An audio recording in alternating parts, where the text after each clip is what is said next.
Энэ бол 99 цаг үе цахим улс төрийн тойм танд яг одоо хүрч байна. Би тоймч Дөлгөн. Сахал Эрдэнэвлэгийн бизнес бүлэглэлээс салгаж аваад удаагүй байгаа хөтлийн цэм чохоо үйлдвэрт удирдлагын буруу тогтолцооноос улбаатаагаар ашиг орлогын алдагдал яригдж эхэллээ. Энэ тухай сэдвийн хураангуйд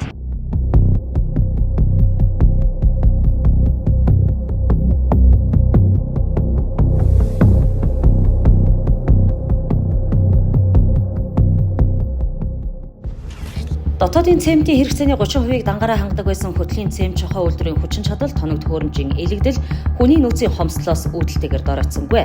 Хоёр удаагийн удирдлагын буруу томилгооны улмаас тус үйлдвэр дампуурлын ирмэгдээр тулж ирээд байна. Аж үйлдвэрчлэлтийн өсөглөнд нэрвэгчсэн манайх шиг улс оронд цаашид бэлэн байгаа энэ мэт үйлдвэрүүдэд алдагдал дампуурал тавиад тух уу гэдэг асуултыг засгийн газрын хэрэг эрхлэх газрын дарга Бямц цогтоос асууя. Сүр дуйланаар аливаа асуудлыг дэвэргэж бас унтрааж чаддаг улс төрийн хар PR-аас болж урд нийгмээс үлдсэн төрийн өмчөд хэдхэн үйлдвэрүүдэд өөдөнд татаж чадахгүй байсаар манай улс өнөөдрийг хүрч байна. Ужид цэнгэл дур тачаалаар улс орныг залуурддаггүй гэдгийг сэхээрэх төрийн түвшээдийн гэгээрэл Монгол улсад нэн дутагдж байгаа хөгжлийн гацаа юм. Мэргэжлийн уран чадвар менежментийн мэдрэмжийг сүлэлдүүлэн тус үйлдвэрийг удирдах удирдлагын томилгоон дээр харин засгийн газар алдаа гаргасны балгийг Монгол улс үүрч эхэллээ. Аймс хочтой Наранбаатрыг экс ерөнхий сайд Оюун Эрдэнэ удирдлагаар томилж байлаа. Харамсалтай нь хүүхэн Сархат хоёрт хар толгоогоо тушаасан түүнээс төр дахиад өмчөө аврах ажиллагааг эхлүүлэх хэрэгтэй болж улмаар одоогийн удирдлага Баттүвшин гэгчийг томилсон байдгийг. Энэ улсад төсөв төрийн өмч хоёр уйлж чадахгүй. Тиймээс улс төрчдийн ашиг сонирхлын тэжээдэг хэтвчин төсөв төрийн өмч хоёр юм. Хариуцлага хяналтын горимыг нийгмийн поп сэтгэл зүйдэд дарагдан нэвтрүүлж чадахгүй байгаа засгийн газар нэн яаралтай хяналтын системийг нэвтрүүлэх шаардлагатай болсон байна. Баттүвшингоор удирдуулсан хөтлийн цэм чохоо үйлдвэрийн үйл ажиллагаанд хийгдсэн аудитын төгнөлтийг хязгаарлалттай гэсэн байна. Шууд утгаараа удирдлагын эрх мэдэлд хязгаарлалт хэрэгтэй гэсэн үг. Тодорхойлбол үйлдвэрийн ажиллагаанаас ашигын хувь тогтоогдох учиртай байтал цэм чохоо үйлдвэрийн зардал орлогоосоо давж байгаа нь удирдлага менежментийн шууд алдаатай үйлдэлийн улбаа. Монгол улсын аливаа төрийн бүтцэнд хэн нэгэн ашиг сонирхлын дур тачаалыг хангадаг бааз биш. Тиймээс нэр бүхий улс төрчдийн улс төр мөнгөний айсав болсон хөтлийн цэм чохоо үйлдвэрийн удирдлагад хариуцлагатай шинжилэл хийх хэрэгцээ үүсч байхыг үгүйсгэх аргагүй.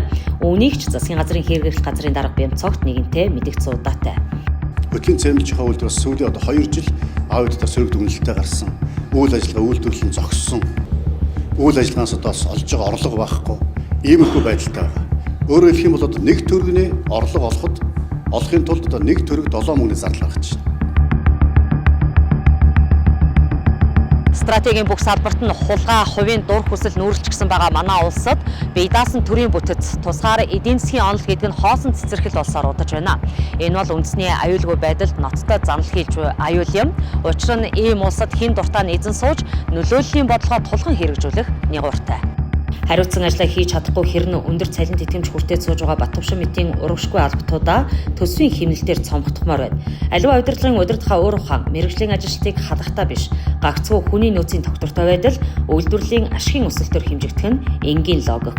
Тэгвэл Баттүвшин хөтлийн цэм чохоо үйлдвэрийн даргаар томилогдсноос хойш үйлдвэрийг ажиллах хүчний хомсдолд оруулах ноцтой хохирлыг удаа дараа гаргаад байна. Төрийн албанд шигдсэн шимэгчдээс салаагүй цагт төрийн өмчит компаниудаас ашиг хүлээгч шаардлагагүй болно. Ер нь бол яг зүгээр сая нэлээд хугацаанд бас ингэж үйлдвэрлэлийн үйл ажиллагаанд тоглолцсон шалтгаан бол үндсэндээ бол технологийн нүүрсний асуудал байсан. Төрөний хэлж байгаа үйлдвэрүүд ихтэй бол тавталхан бүлэг ордоос нүүрсээ авдаг. За ингээд тавталхан бүлэг ордоос нүүрстэй мэдлэг авч ашигладаг. За мэдлэг үйлдвэрлэж байгаа газрууд нь бол маш хязгаартай. Ингээд хоёр л газар байж байгаа те. Ер нь бол energy resource компани доктортой адилхан мэдлэг гаргаа явж байгаа.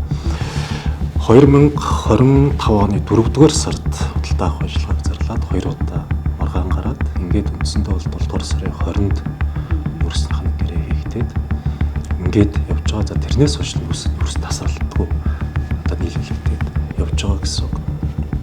Мэдээж энэ дээр одоо төрийн болон орон нутгийн өмчөр хялбараа ажил үйлчилгээ худалдаа авах тухай хууль гэдэг байж байгаа. За хуулийн дагуу зөвхөн байгууллагад мэдээж гомдол гарах бол боломжтой байдаг.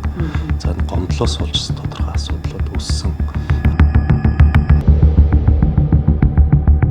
Төр зайдагсан зосорч этгээдүүдийн эрх мэдэл албан тушаалд өтдөө хонгоо тухлуулах ям суудлын хэтийдлээс болоод ард түмний алдагдсан боломжийг нөхөх засгийн газрын амлалтууд алсарч одлоо. Эрх баригчид намынхаа дотоодод боловсон хүчний бүрэн шинжилэл хийх шаардлагатай гэдэг нь ч энэ мэт сохор томилгоонуудаас харагдаж байна.